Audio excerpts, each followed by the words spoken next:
Very good afternoon. It's exactly 2 p.m. Central African time, and you know what time it is. It's time for Nedbank Business Watch, a very important program that you enjoy every Wednesday at 2 p.m. Central African time, and we are really, really grateful for your attention throughout this hour every Wednesday. My name is Fiso Ngumala. I'm with Lungelele Makakula, and I'm sure Lulu is also just as happy as I am. Yes, I am, Guni. How are you? I'm great. Doing fantastic. Look, I'm just complaining about the weather. I'm that typical African man who complains about the weather until it's hot, sunset. you complain. It's cold, you complain. Yeah, but summer I really something complain. wrong with us. I really complain when it's summer, but winter is really brutal. Yeah, all right. Yeah. So very good afternoon and welcome to Nedbank Business Watch. Thank you for tuning in. We have lots in store for you. Today we'll delving deep into Nedbank's digital solutions with electronic banking specialist Nonhle Dlamini. She'll get into how to improve your financial administrative efficiencies with Nedbank's digital offerings. With their digital products, customers can manage their finances securely 24/7. Stay tuned for this interview later in our program. And in our leading story today, Eswatini commemorated World Intellectual Property Day with the Minister of Commerce. Yeah, we also do want to get into this world that we see today where global giants dominate our wallets as well as our shopping carts. Now, the Kingdom of Eswatini is now taking a bold stand, proudly stamping its mark with Made in Eswatini. But here's the real question. Is it just patriotic packaging, or can it spark real economic transformation? Now, the country gearing up for its first ever Made in Eswatini Consumer Fair, we ask an important question. Can local producers rise to the challenge? Can SMEs ride this wave toward job creation, which is very important, innovation, very critical, and sustainable growth, very, very imperative? Our economist, Sonele Sbia, will join us here on the show, and we're going to dissect the policies that are in place, some of the perceptions, many of those, as well as the potential that lie beneath the label. Is Made in Eswatini just a slogan, or is it the solution that we've been waiting for? That's a conversation that you'll enjoy on our show today. Yeah, that's right. For now, let's go straight to our first story, our business news. Stay with us. Digital helps you make cross-border payments. Human gives you global specialists. Digital allows you to apply for a loan anytime, anywhere. Human connects you to credit experts. Digital puts you in control of your money, while Human connects you to wealth advisors. Digital allows you to freeze, unfreeze, cancel, and reorder your card. Human gives you that personal touch. Digital when you want it. Human when you need it. Get the complete private banking experience with Nedbank Private Clients.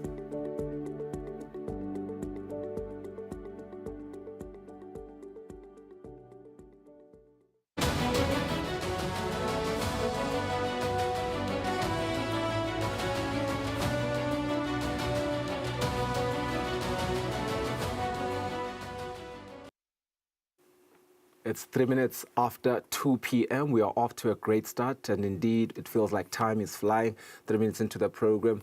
But let's kick off the show by looking at the business news of the day. Our leading story today, HRH Princess Akizwe has commended the Mbabane City Council for championing local enterprise as the capital prepares to host the country's first ever Made in Eswatini Consumer Fair. More than just a showcase, the fair is positioned as a strategic intervention aimed at driving local production, reducing import dependency, and building consumer trust in Eswatini-made goods. Set along Dr. Sishai Road, the fair will be cashless, plastic-free, and purpose-driven, with Princess Akizwe underscoring its alignment with His Majesty's vision of a first-world inclusive economy. It is a great honor to join you this morning for what is truly an exciting milestone in our country's journey towards economic empowerment and national pride. I would like to begin by commending Mbabane Municipal Council and a peculiar people for their unwavering commitment to creating access to markets for our local entrepreneurs. As someone who has personally experienced the challenge of finding locally made products in one space and having to move from one shop to another, I am deeply proud that through the Made in Eswatini Consumer Fair, we are bringing together a wide variety of local offerings into one vibrant and central space. And not just any space, but one of the busiest streets in our capital, Mbabane, which I had the pleasure of touring just a few weeks ago. It was a heartwarming experience to interact with Eswatini, who use this street regularly, and witness firsthand the preparations being made to celebrate Eswatini's finest. I wish to extend sincere appreciation to all our sponsors and partners who have responded positively and generously to the call. Your support is not just timely, it is transformative. You are helping by laying a solid foundation for the growth and sustainability of small enterprises across the country. I am also particularly pleased to note that this event will be completely cashless. This will ensure a seamless, secure, and efficient shopping experience for everyone involved, while also enabling accurate post-event reporting, which is essential for future planning and accountability. This is truly innovation at work. Equally important is the decision to host a plastic-free event. The mandatory use of reusable bags is a bold and commendable step toward environmental stewardship. We are indeed moving steadily towards His Majesty's vision of a first world state, a future where innovation, sustainability, and economic inclusion walk hand in hand. In the spirit of celebrating His Majesty's birthday with the rest of the nation on this day, I was delighted to hear that consumers will enjoy limited time discounts on the day of the fair, a gesture that allows consumers to save money while supporting local entrepreneurs. Platforms like this are powerful catalysts. They help increase the visibility of local businesses, stimulate business growth, and promote consumer awareness and appreciation for what we make right here at home. Most importantly, they play a vital role in driving economic growth and poverty reduction in our communities. And now, it gives me immense pride to unveil the new Made in Eswatini logo, a bold and beautiful symbol of unity, heritage, commerce, and national pride. It is distinctive, meaningful, and easy to identify by Eswatini for Eswatini. A heartfelt thank you to Brand Inn for the incredible design, and to A Peculiar People for your continued commitment to identifying and showcasing our local talents. Let us continue to support what is ours. Together, we are building something truly extraordinary. The Minister of Commerce, Industry and Trade, Honorable Manqoba Khumalo, has emphasized the significance of intellectual property in protecting as well as promoting creativity, particularly in the music industry. Speaking during the national commemoration of World Intellectual Property Day, the minister echoed this year's global theme, Feel the Beat of Intellectual Property, which puts a spotlight on the intersection of creativity and commerce. In his address, the minister reiterated government's commitment to strengthening IP frameworks to ensure local creators, composers, vocalists and producers benefit from their talent and innovation. Intellectual property is the legal heartbeat that protects that creativity. Intellectual property is the silent partner in every hit song that is composed. Every time a song is sold, performed, licensed, or streamed, various types of intellectual property are at work. It could be copyright, trademarks, patents and design, performance rights, licensing agreements, etc. And these are often invisible frameworks that ensure that artists are compensated fairly, and their work is ultimately respected. Despite this, too often, creators, particularly emerging and independent artists, are not always aware of their rights, and they may lack the tools to protect them.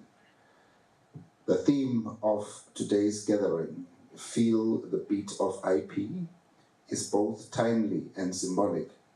It reminds us that intellectual property is not just legal jargon.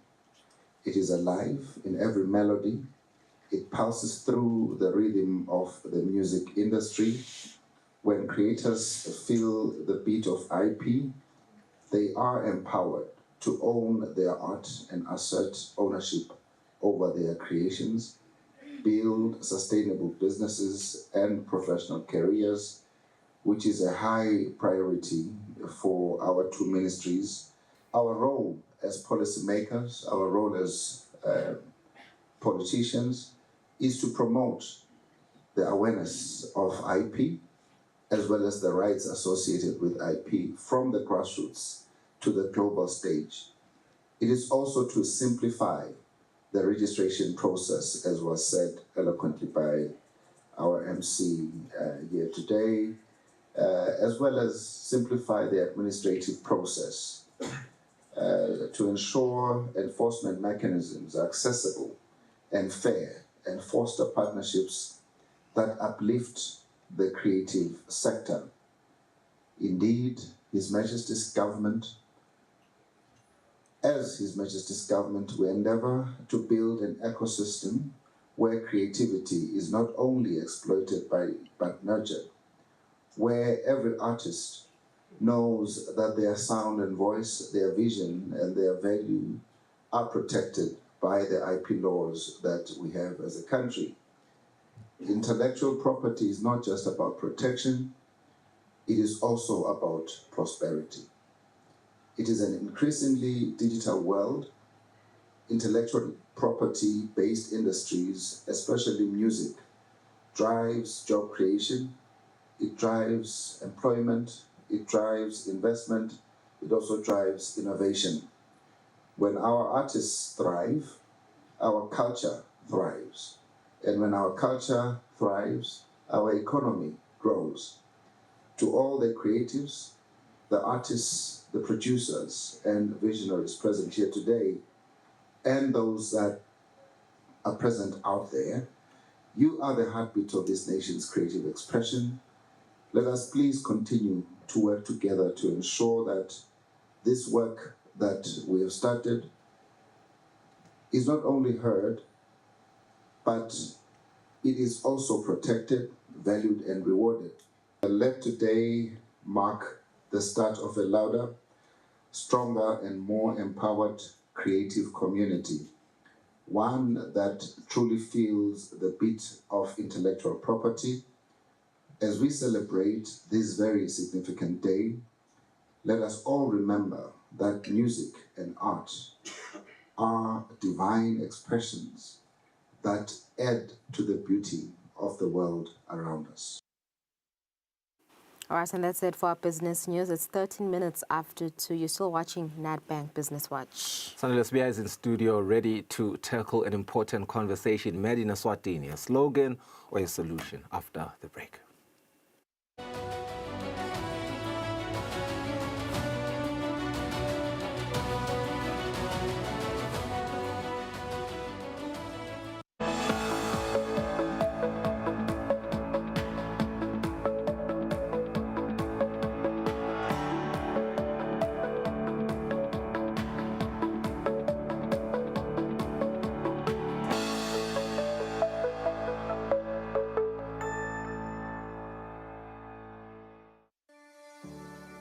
Eswatini TV has signed a code of conduct that is enforced by the Eswatini Communications Commission. We are committed to reporting news that is accurate, comment that is fair, and programming that does not amount to hate speech or the description of gratuitous violence or explicit sex.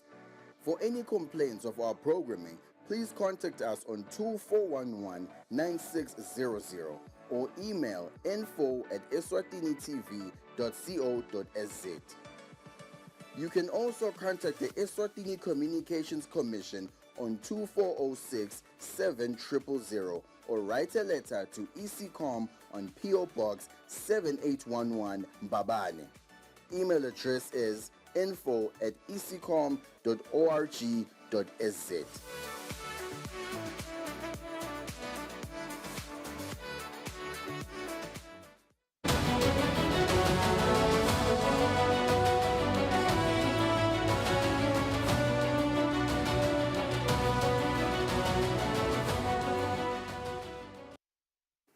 This is our live interview. Welcome back. 15 minutes into our program. Now, in a global economy where consumer choices are increasingly shaped by international brands and cross-border commerce, a spotlight now shines on home turf, and it reads, Made in Eswatini. Now, as the country prepares to host the Made in Eswatini Consumer Fair, an important question emerges. Can locally produced goods and services hold their ground in a fiercely competitive marketplace? It's a big question. But more importantly, can they serve as the springboard for SME growth, for job creation, as well as economic empowerment? Sandles B, our economist, is in studio. He's going to help us unpack not just the economics behind buying local, but also some of the policies and the perceptions, the pathways that we must examine if Made in Eswatini is to become more than just a tagline, but a trusted brand of excellence. Sandile, very good afternoon. Thank you so much for always making time to come to our studios. It's an important conversation, a very critical one, if we're going to talk about homegrown businesses and being patriotic, much like what President Trump is doing and imposing such very, very brutal tariffs. But let's talk about the real economic case here as we start with the basics. Promoting Made in Eswatini sounds very beautiful in the grand scheme of things. But how does it tangibly, something that I can really feel as a consumer and as a homegrown business, empowering SMEs here at home? Thank you, Mr. Nxumalo, and a good afternoon to you and the viewers. So when we are looking at Made in Eswatini, like you said, one of the things that we have to promote is patriotism, right? Where you really just do feel that you are wearing a product that is made domestically and it's worth wearing. So that's one of the issues that we need to understand in the sense that I would just give a case of a study we once did. Tons and tons of the products that we wear, for example, in the apparel sector, are actually made there in Matapa, and they just go across the border for a simple label they're saying made a product of South Africa, then we import those back. So you realize that it's more a thing of the mind than a thing of quality and a thing of, capability in being able to produce it, because it's still able to compete within the regional markets and the global markets. But what you need to be worried about, Mr. Nxumalo, is the fact that Eswatini is a trading economy. In as much as, yes, if we can push the Buy Eswatini campaign, it would give a springboard or launch pad rather for our SMMEs in the country. But you've got to understand that we need to position our SMMEs to be able to compete in that global landscape. Right now, we are worried about a trade war. And what we do fear as economists is eventually, if China doesn't find a market for their commodities, where do you think they're going to end up? They're going to end up here, and they're going to be dumped here, and they're going to be extremely cheap compared to what we are producing here. Right, so right. It's just those things that we need to worry about in terms of how we protect our SMMEs and how we ensure that we are not compromising on the standards. So you also do need to bring up about the Standards Authority and quite a number of stakeholders to ensure that we are not at all undercutting the consumer. We just maintain the best consumer experience while we are focusing on products that are made in Eswatini. I love that you preface your assertion with a study that you were actually involved in, and it actually puts everything into perspective in terms of value addition. But let's trickle down into this value addition conversation. And I know you love to talk about value addition. Are we really doing enough to move beyond assembling? Because, you know, as you talk about the case of Matsapa, and then things go to South Africa or other countries really to where they are now innovated, and then they come back home and we are tariffed, so to speak, and we pay ridiculous amounts of money. We don't own our value chains. Talk to me about the importance of that. That's one of the tricky bits that you need to be able to circumvent when you're talking about buying local, right? Because, like I said, we're a trading economy. We are a very open economy, such that what we have existing in Eswatini is enterprises that are part of a global value chain, right? So that's what we need to compete with as domestic industries. And it makes sense for you to simply want to subcontract under a global value chain, because you being able to compete with those then becomes a problem. So what we need to figure out here is, how do we become protectionist without necessarily being protectionist? How do we protect certain sectors such that, at least for a short to medium term, we allow them to grow and grow as local enterprises and not have to compete on the same footing with these global value chains. I mean, we've seen South Africa do that. When you think of what they're doing to their textiles industry right now, we have magnitude, like huge amounts of subsidies going into that sector, and also serious tariffs coming into what we now import into South Africa, just to protect a domestic industry that is dying. So we kind of need to do that as well. Lesotho did the same, played around with their taxes just to protect a certain industry. I mean, it's one of the things that we need to sit down and think broadly about, and be intentional about, to say this and this and this sector is what we are seeing as with potential, and then we nurture them to a point where they are able to grow and improve in terms of the value addition, where we eventually send a product that's fully Eswatini grown and Eswatini developed. So it's just going to be a balancing act between all of those issues. Absolutely, and I'm following keenly. I know that South Africa is really, really intentional about applying sort of the same approach towards their mining industry right now. So I suppose it is really a model that works. Even so, you know, the USA, what we are currently seeing. But here's an interesting perception that we see. When we hear the word buy local, there's a silent perception there that says you're compromising on quality. How do we shift from this perception? But also, more importantly, is that even a fair perception? I mean, I enjoy my food with the locally made peri-peri. Careful not to mention the brand. I was enjoying dragon fruit earlier from a local farmer. Local products are great. Like I said, it's a battlefield of the mind, right? We've seen these big companies throw so much marketing into all their commodities, right? For example, if you look at what is happening with the China story as part of retaliation, we've seen quite a lot of Chinese producers come on TikTok, come on social media, saying, no, this is the very brand that you would buy in the US for thousands of dollars, but we are going to give it to you for $6. Same quality, same everything. So it's more on the communication, Mr. Nxumalo. I would expect that if we are now to push the Buy Eswatini campaign, I would expect this very television station to be at the forefront, because what is crucial right now is information. Right. What are we sending to the people? What are we telling them about commodities? What are we doing to change the tastes of our consumers? Because it's an issue of taste. It's not an issue of quality. It's not an issue of compromise. Right? Yeah, absolutely.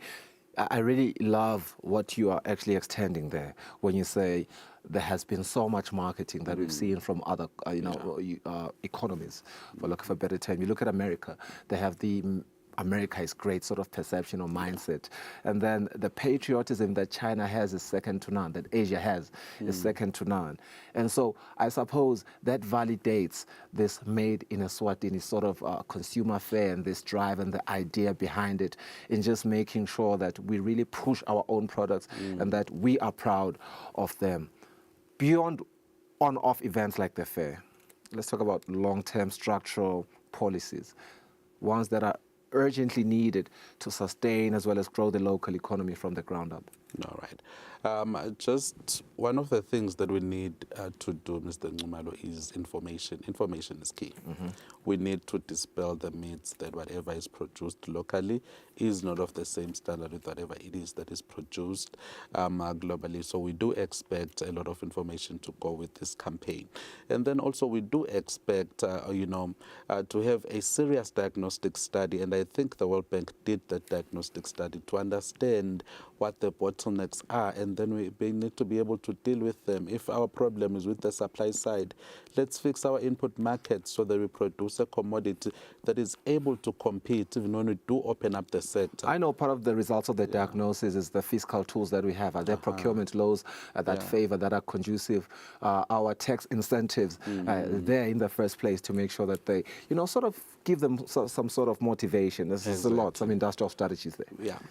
So also when you look at what we call the investor policy and roadmap, so somehow it now recognizes local companies as investors as long as they are investing above a certain threshold. So now they are able to benefit from those tax incentives and also benefit from other incentives that the government has put forward. But we do expect the government to do quite a lot. It may not necessarily be a direct subsidy to ensure that our domestic producers are able to grow, but not grow dependent on that subsidy, but grow such that they're able to be self-sustainable and be able to compete to a scale where you are able to achieve economies of scale. For me, that's my main problem when you think of the Buy Local campaign. We are a population of 1.1 million, probably 200,000 active in the labor force, and probably right at about 400,000 to 500,000 consumers that you would have there. So what you need to be able to do is not only promote local production, but promote local production for the export market. So what you need to do there is you need to build an industry that will be able to compete on the global landscape. And for you to do that, you need to lower the costs of production. So we do expect government to do something about the input side of things. We do expect government to help our businesses to trade. When we are talking private sector-led growth, let's think of how government can aid our companies to trade. Because for us to reap these benefits, Mr. Nxumalo, we need markets, we need size, which we do not have. So what I need to think beyond is how do we get the size that's within SACU? We are right here across the border, and we get this free access to that market. So what we need to be able to do is grow the local brand. Yes, the local market is going to be a very good start, and then we need to expand beyond our market, but pushing Eswatini-made product. And what we need to do there is to be able to attain what we call economies of scale. So as you grow your product output, you need to be able to then find a way where you are now reducing your overall cost as you are expanding on your output. And our businesses are not going to be able to do that without the support of government, at least in the short term, where we are able to grow a business beyond a certain scope. For example, it's quite painful to note that since the early 2000s, when AGOA came into play, we still don't have a local. I think we have one local textile factory there. Yeah. All of them are foreign owned. So that tells you that something needs to change. So I suppose it is, again, a message of patriotism, a message of marketing, and a message of intentionality. So let's be our economist, if I will trickle down to some of the little things that he has mentioned that we need to look forward to: marketing, patriotism, information, our diagnosis, be intentional about really heeding to what we find as we diagnose, and then reduce the cost of production. And there we attain a global or regional footing, if you like, with some of the free trade agreements that we have. Let's go for a net break. We'll be back shortly.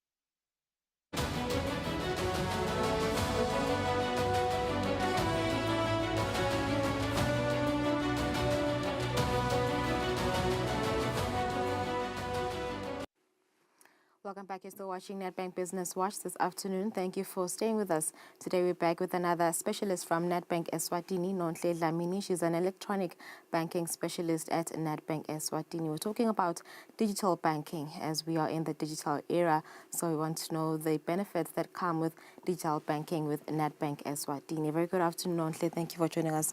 How's your afternoon? Thank you, Lolo. Good afternoon to the viewers, and thank you for having me.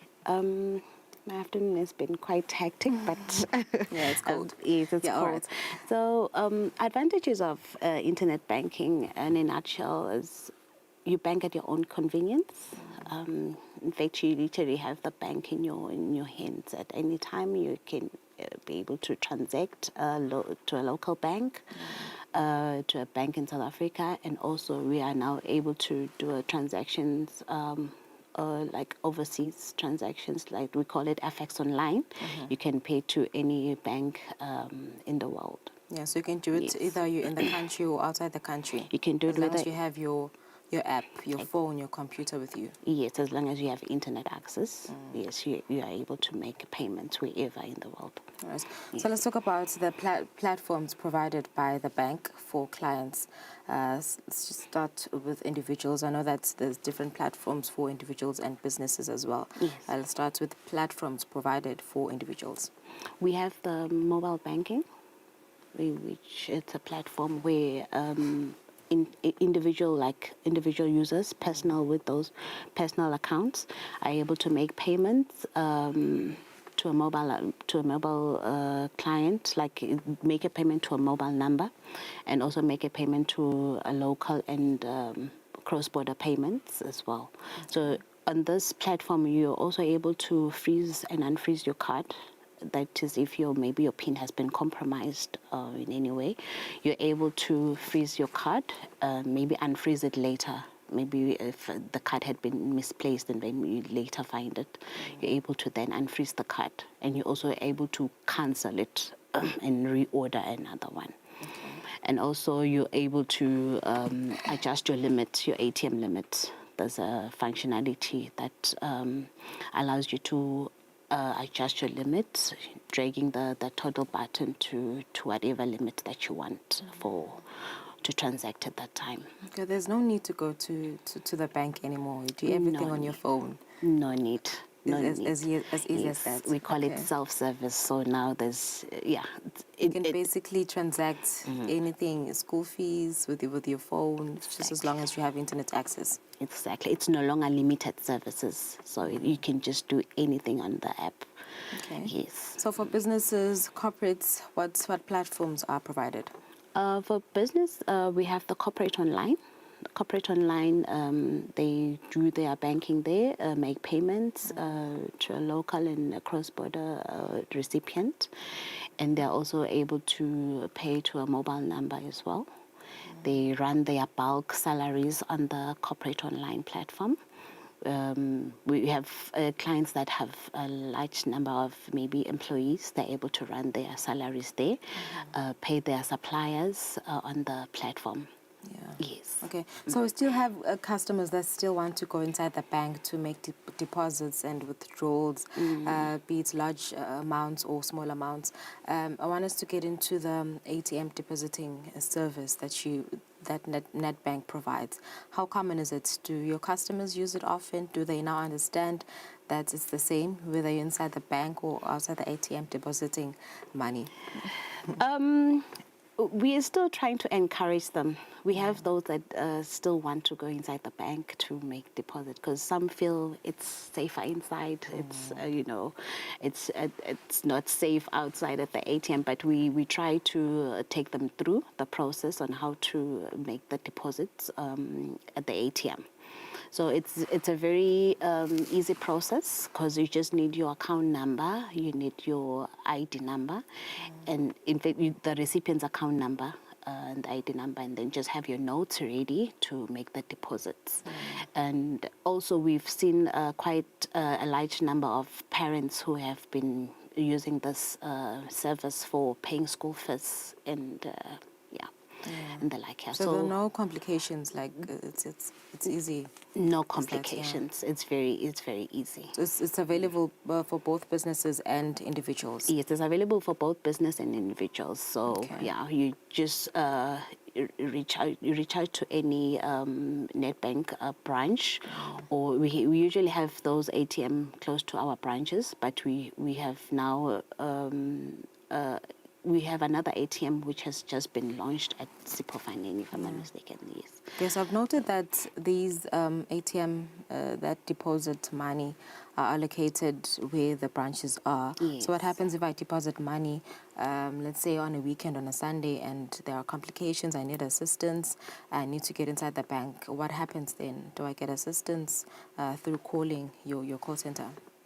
Yes, you do call our call center, but our call center at the moment is not 24/7. So you can call our call center during working hours. Yes, on holidays, you can just send us an email, and then when we are open for business, we can then reach out to you to assist. Okay, so let's talk about this app, the Nedbank Money app. Firstly, how do I download it? Is it available on both Android and iPhone users or iStore? It's available for both Android and iPhone users. For Android, you go to your Play Store and then download it. It's Nedbank Money Africa. That's the app that you download. Same applies to the iPhone users. They can just go to their app store and then download it there. Okay, so do I need to be a client to have the app? What are the terms and conditions of having the app? Yes, you need to be a Nedbank client to have the mobile app, because you need to have an account with us. Yes, without the account, we won't be able to open a profile for you. So we encourage those that do not have accounts with us to open the account and then download our mobile app. Okay. Yes. All right. So let's get into the app. Is it user friendly? Because a lot of people. Well, let me not say a lot of people. Some people still are not tech savvy, and they still prefer going to the bank. Is it user friendly? What are some of the features of the app?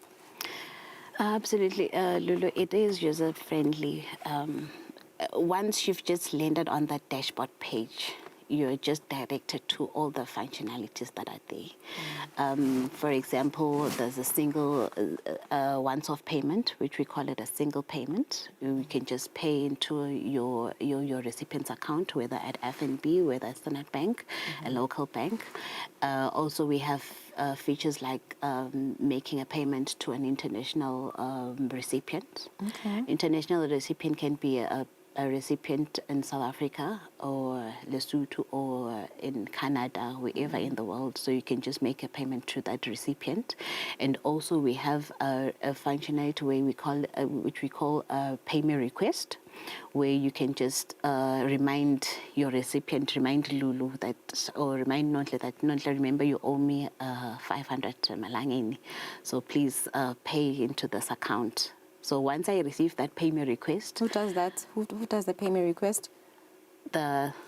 the person that's being owed the money.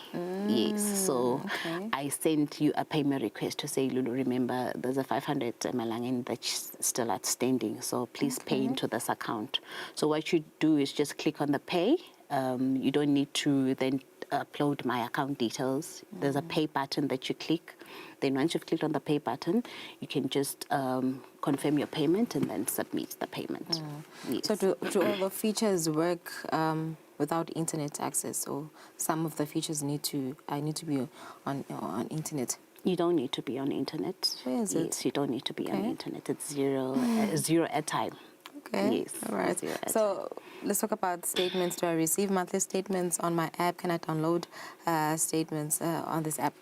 Yes, you can download statement. The statement that you can download are the frequency.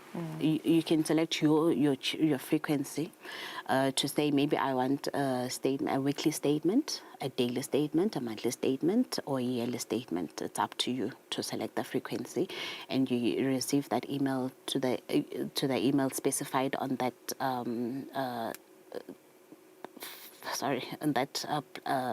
status. Okay. To say I've just put in my email to say I need the statement to be sent to me every day. Yes, so whatever email that's specified there, your Gmail or whatever email, you'll receive it. Is it at a that way. charge or are they free, the statements? They are free. Downloading, They're free. Okay. The electronic banking emails are free. We only charge emails, statements when you go to the branch to request an over-the-counter Okay. statement. That's when we charge, because now we have to print it out for you. Yet on the app, you're able to We do it for download it free. and then send it to your email or send it to whoever that has requested for that statement. Okay, so proof of payment is very important. We always want to know if money did go through. Do I receive proof of payment after sending money to someone? Yes, you receive a proof of payment. In fact, during the initiation of the payment, what you do is you specify the email address that you want the confirmation to go to.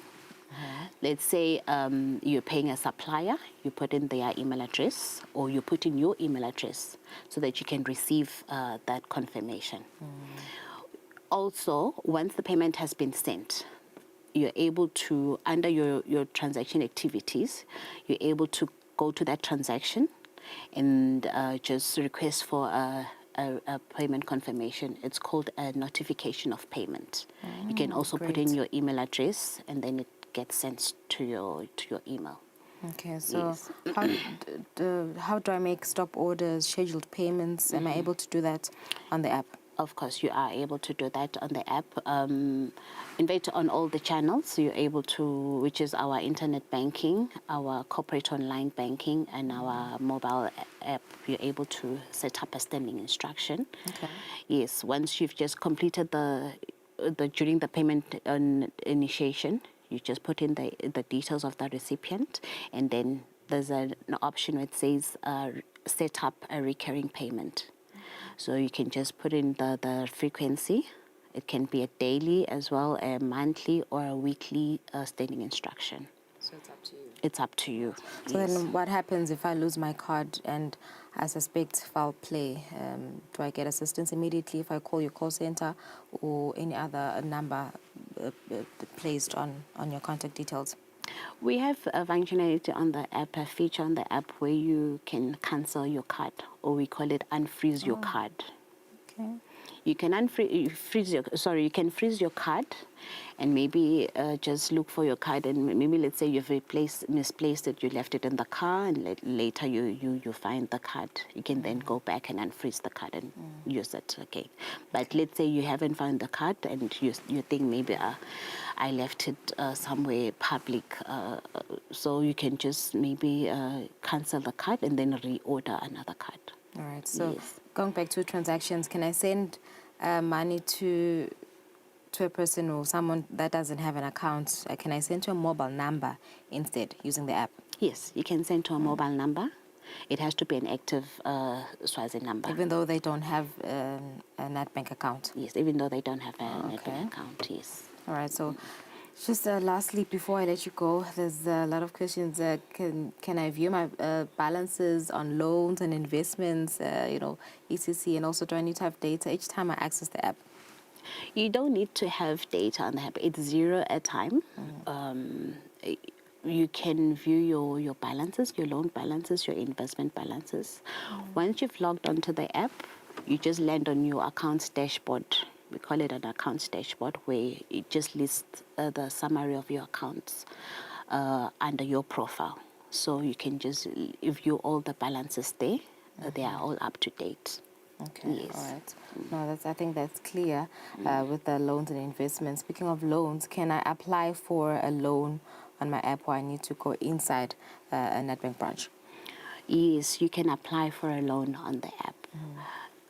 One of our agents will then call you to say, Lulu, you've applied for a loan of this much. So please send us these following documents so Okay. that we can then start your loan process. Yes, so we then engage your banker who is at the branch to say, Lulu has applied for a loan. Please help us calculate her loan affordability. Yes. Yeah, so there's no need to go to the bank anymore. There's no Everything's done on the app. Absolutely. All right, lastly, Dantle, where can your customers reach you for any more questions that they may have? They can reach us, they can call our call center. Number is 3278 1999. Or they can send an email to our help desk, which is helpdesk@nedbank.co.nz.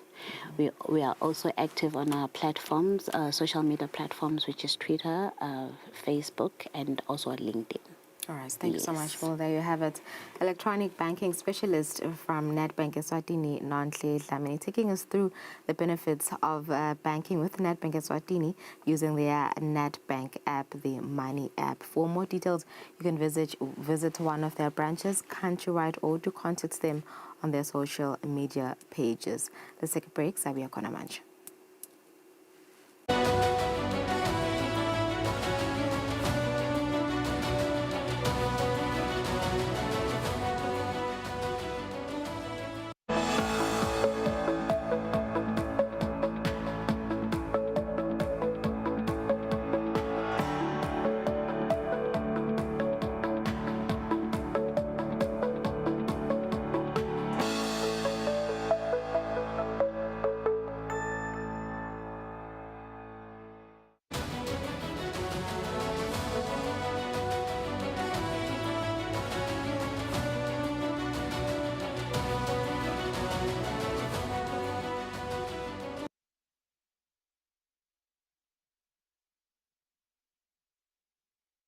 All right, so welcome back. You're still tuned into Nedbank Business Watch. Thank you for staying with us.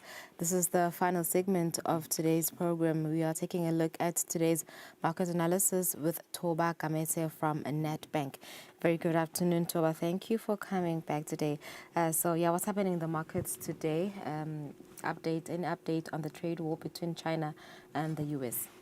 Thank you, Lulu. Good afternoon to you and our viewers.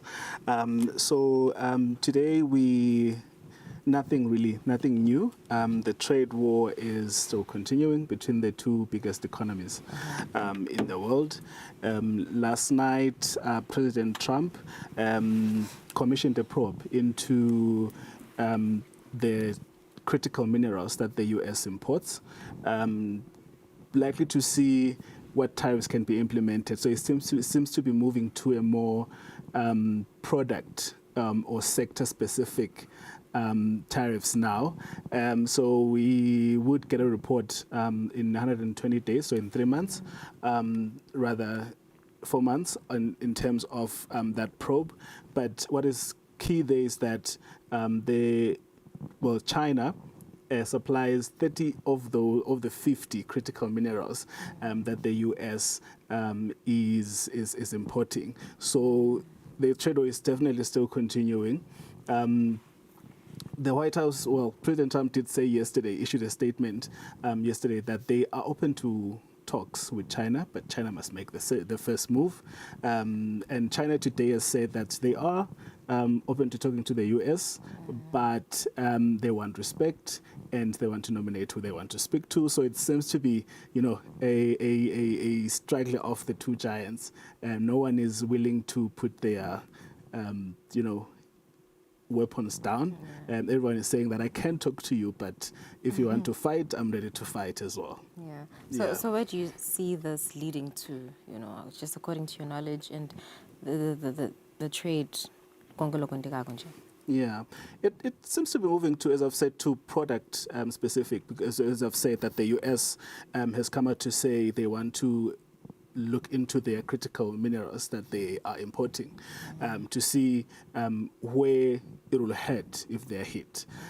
China has come out to say they are limiting or stopping supplies of aircraft to the U.S. You have the U.S. as well saying that NVIDIA, which supplies AI chips to China, are to apply for a license for exports to China, which has significantly also just hurt NVIDIA as well and other related companies, in that they are talking of losses of about 5.5 billion if that happens. So this essentially then limits what China can get out of the US, because the US is saying that these chips can be used to create mega computers that China can then use to attack them and things like that. So they want to regulate what AI technology they are supplying China with, hence the introduction of the licenses for exports of AI chips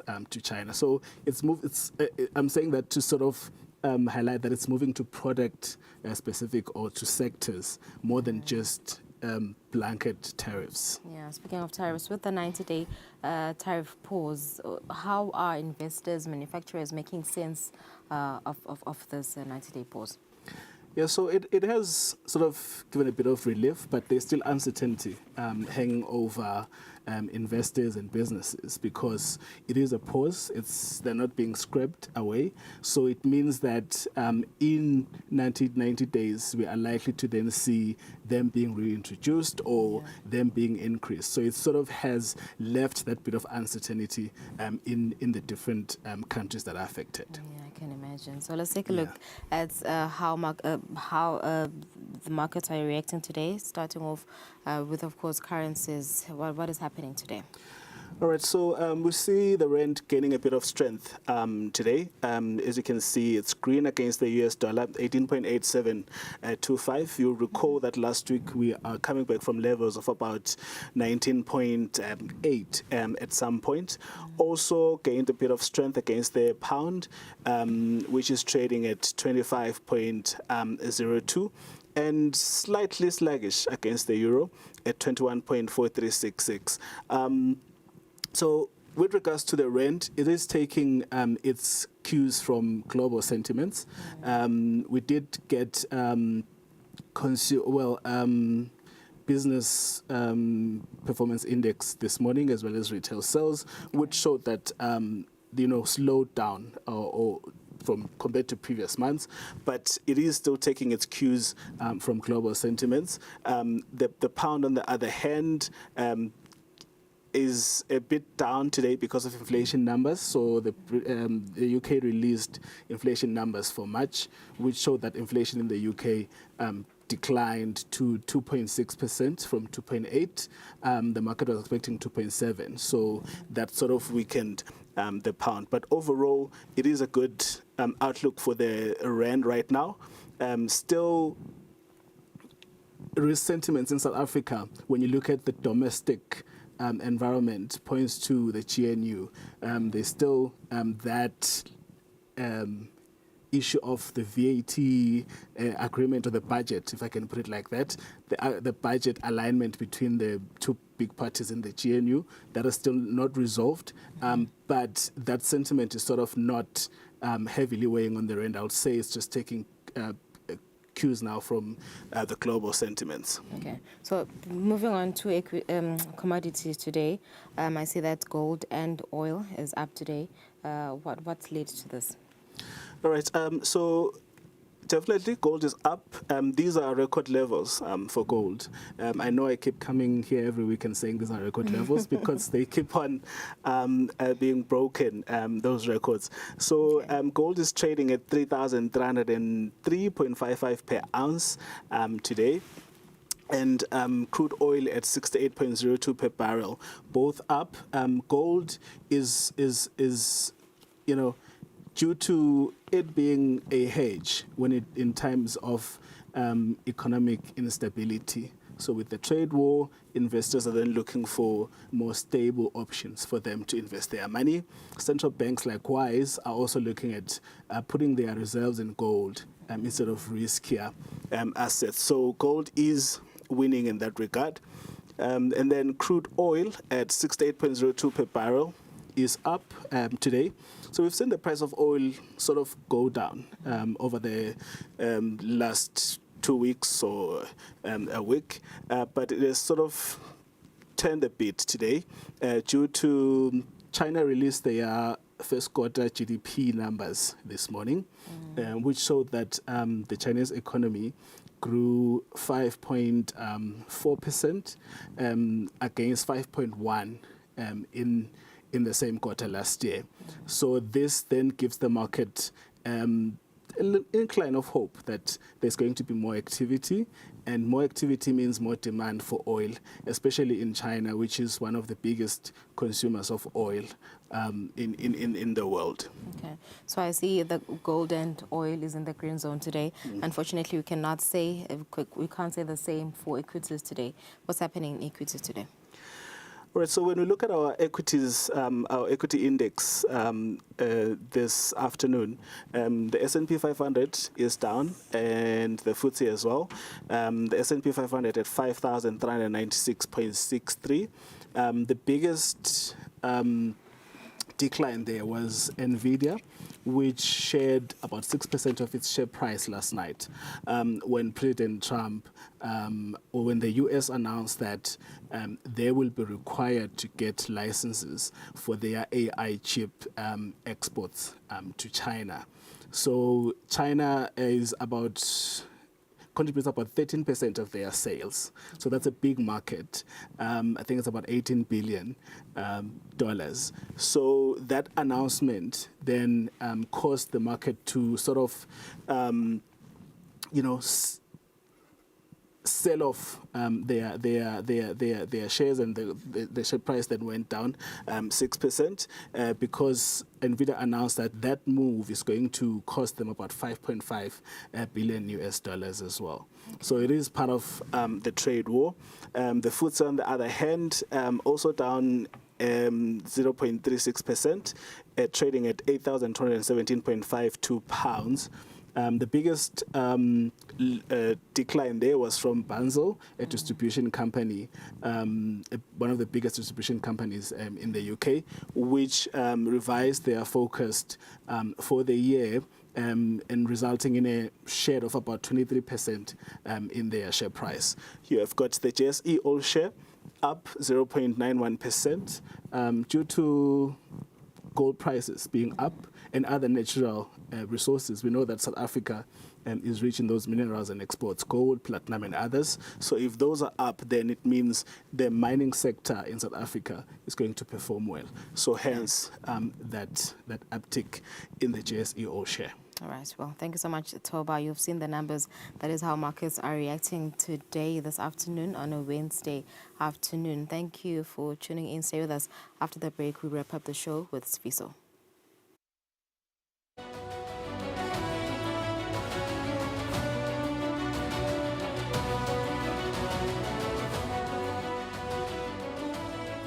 Digital helps you make cross-border payments. Human gives you global specialists. Digital allows you to apply for a loan anytime, anywhere. Human connects you to credit experts. Digital puts you in control of your money, while Human connects you to wealth advisors. Digital allows you to freeze, unfreeze, cancel, and reorder your card. Human gives you that personal touch. Digital when you want it. Human when you need it. Get the complete private banking experience with Nedbank Private Clients.